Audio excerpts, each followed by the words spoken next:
Gonna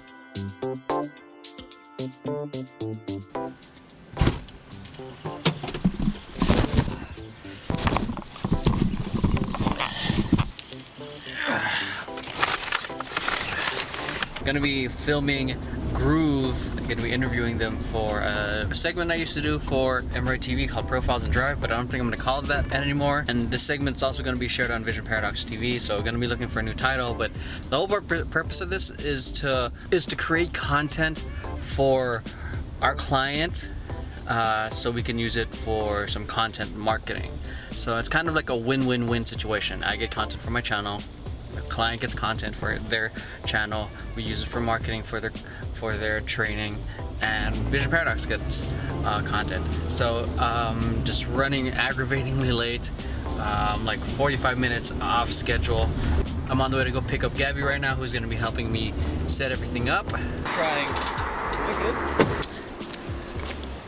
All right. Ben is running about 15 minutes late. Gabby's here. What's up? We're probably gonna do another episode of VP Answers Your Questions while we do stuff.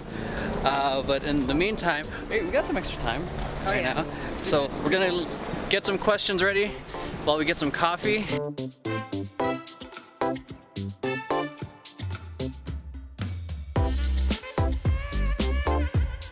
Gabby, would you like 5,000 won? I don't even know how much that is, but it sounds like a lot. It's like 10 bucks. Oh, well, 10 bucks is 10 bucks.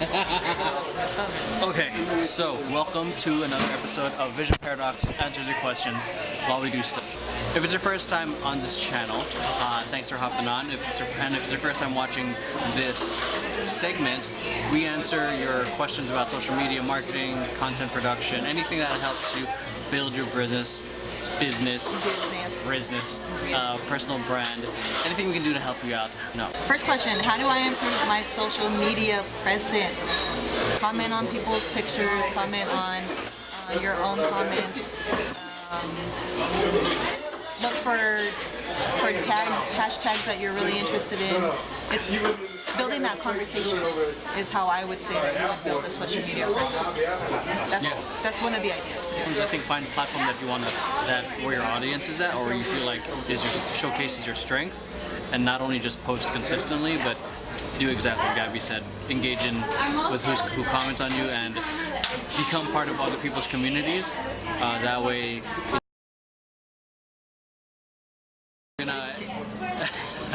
We're gonna head on over to meet up with Ben right now, which is one of our clients, and we're gonna interview him. So, and that's content that you guys are gonna see on this channel as well. We might be interviewing our clients as more content for you guys, so you can see how they run their businesses, what inspired them, all the good online marketing stuff that I know you guys love. So let's go, because we're like an hour late to do this done. All right, so. get it done.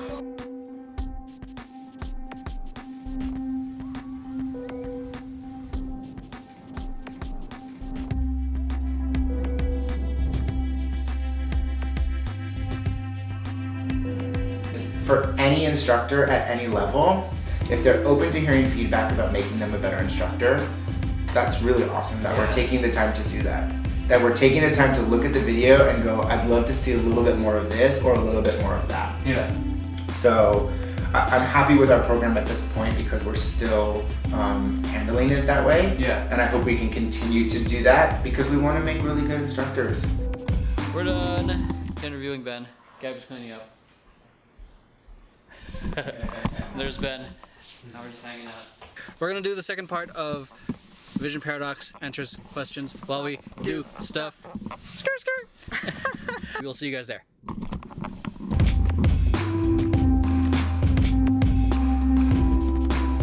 Part 2 of Vision Paradox Answers Your Questions while we do stuff. I'm gonna go on to the topic of dance since we just finished interviewing Ben Allen, who is a dancer and creator of Groove, and watched the interview. So, is hip hop dance only for kids, and is 23 is that too late to learn and be good at hip hop dancing? I don't think hip hop dance is only for kids. I mean, technically hip hop dance, which is the original hip hop dance, is b-boying. That started off being created by kids, but I don't think it's only left that for them because I don't know why it's like we have this weird thing in Western society or like in society in general that we view these things as fun and joyful or artistic as only meant for kids. I think allowing us to be creative allows us to tap into the inner child of our creativity, and I think that's a part of life that many people miss out on, that they don't get to create because they're so stuck on their structure and their grind and their hustle, and having that balance of being able to let out your creativity is good, which is why we love dancing, because it activates a part of your brain and a part of your spirit to just have fun, And in regards to the age, man, we Ben, who you just interviewed, he started dancing in college. JoJo Diggs, who if you don't know who she is, she's an amazing, influential dancer. She started dancing at the age of 21. And then there's this recent video I saw of a guy at 64 who started breaking. So age is never really a number. It's how passionate and determined are you to want to learn it and then get good. If you're stuck at a result, like I'm going to do X, Y, Z or whatever, I think being attached to a result can it'll help motivate, but when obstacles come, I think some people will fall off. But if you are doing it for the pure love and obsession of it, I think that's where you're going to flourish, because the obstacles either become motivation or excuses. So I think everyone should at least take like a dance class or two once in their life, because it does help you learn your body more and be a little bit more confident in your movement. People who don't have any like form of movement or exercises just kind of like are stiff, and then they're more prone to have like accidents and get hurt a little bit easier, and they're a little more scared to like walk downstairs because there's no movement. Like they don't really know how to like use their body. But I would always suggest like take at least one dance class or some type of movement class. There's a lot of like movement teachers now, so it doesn't have to be like a dance class. It can be a movement class. Yeah, I think because a lot of people at our age typically have another one. People live here, guys. Like a lot of people in our age typically have desk jobs. Yeah. So that doesn't have a lot of movement. They're sitting on their butts. That causes back problems, stiff hips. Seeing what dance has done for me, and at my age, the amount of flexibility I have versus my contemporary people, like who are just working regular jobs, kind of blows me away. If you feel awkward at first, you're trying something new. It's normal. The beautiful thing about being humans and our body is that it adapts. Whatever new challenge we throw at it, it gets better and better and better. And this is where like a lot of people say like, I gotta be fit, I gotta be this, whatever excuse it is before I do that. Right. Just jump right in, you'll figure it out, your body will adapt. So I think that's it. That's good stuff. Yeah. That goes up. All right. Bye. Bye. Hi.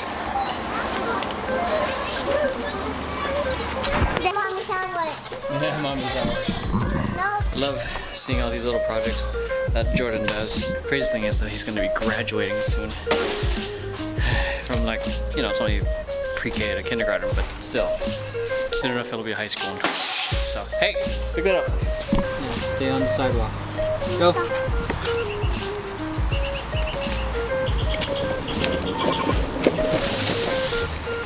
There you go.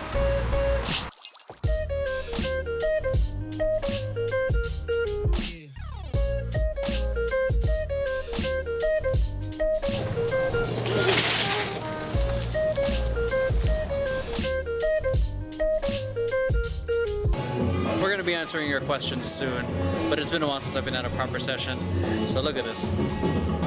So I'm going to warm up and get some B-roll.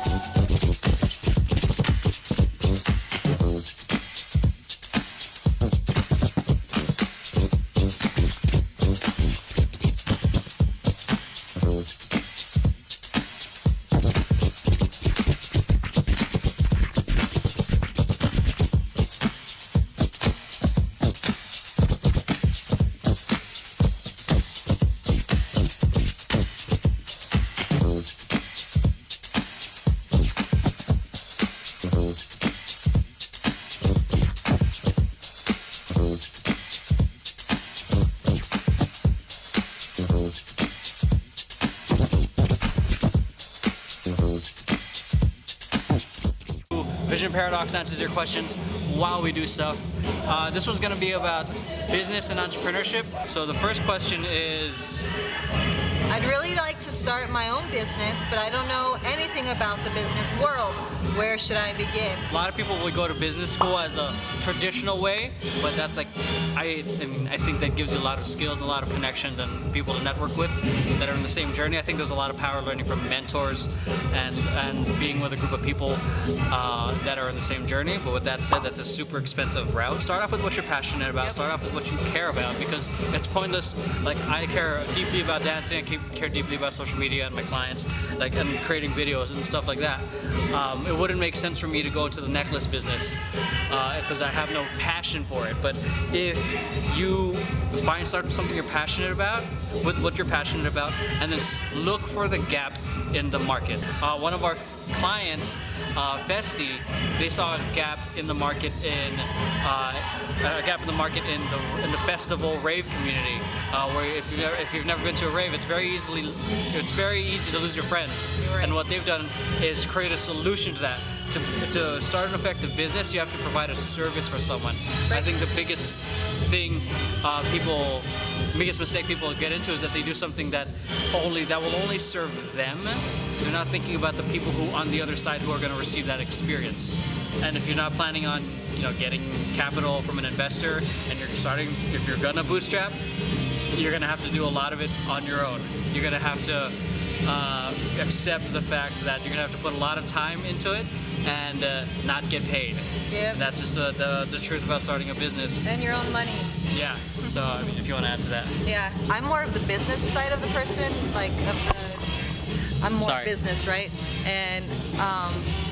And then I find somebody who's more like the art creative side of it. So I was lacking that art creative side of a business partner. And then lo and behold, there's Emeroy with the creative ideas. So if you partner up with somebody, you can also do it that way too. Because it's scary trying to do a business on your own, right? But if you have like the support system and you fill in the gaps with other people who are talented in certain areas, then that's going to make your business flourish. And just start off with that, just start off with the idea and run with it. Don't get scared. Why is entrepreneurship considered a lonely journey?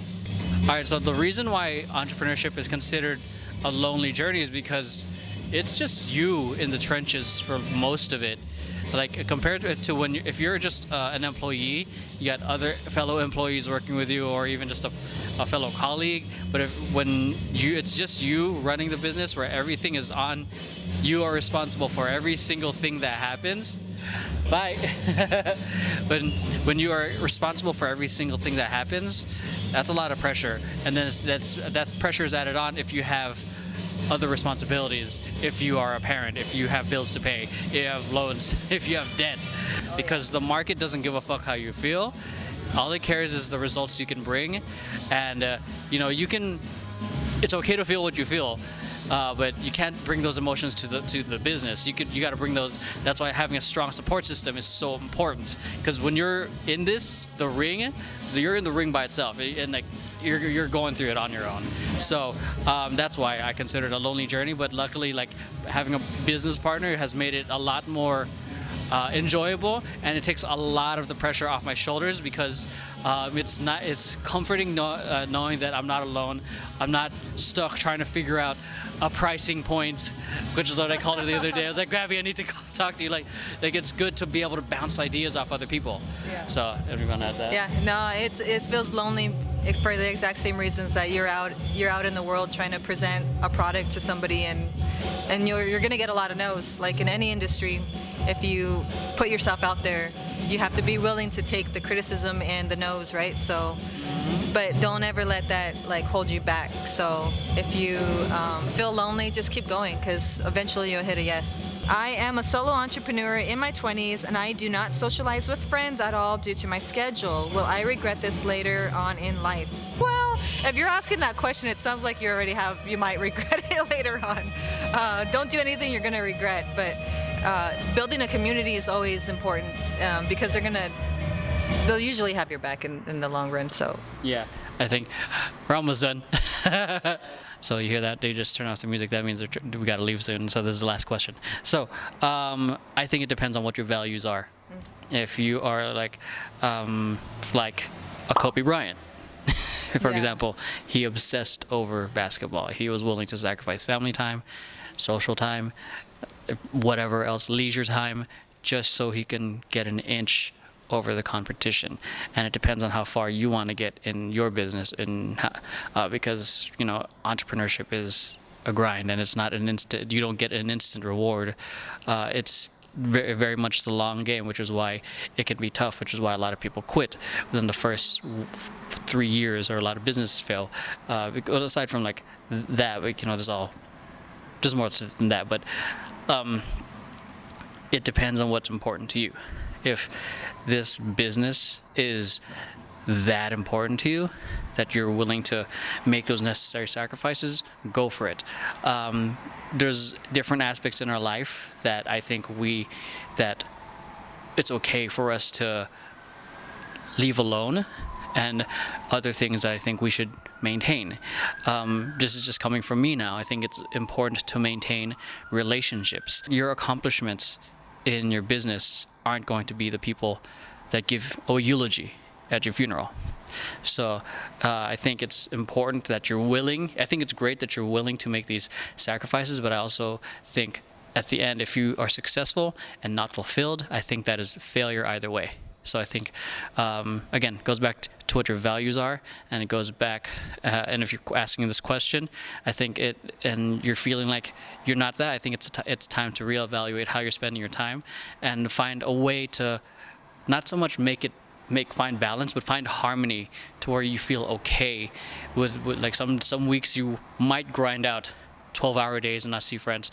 Some weeks you might just end up hanging out with friends more than your work. So it's as long as you're putting in the work, I think that's what matters. But yeah, that's my long answer to that, because I think I've been there.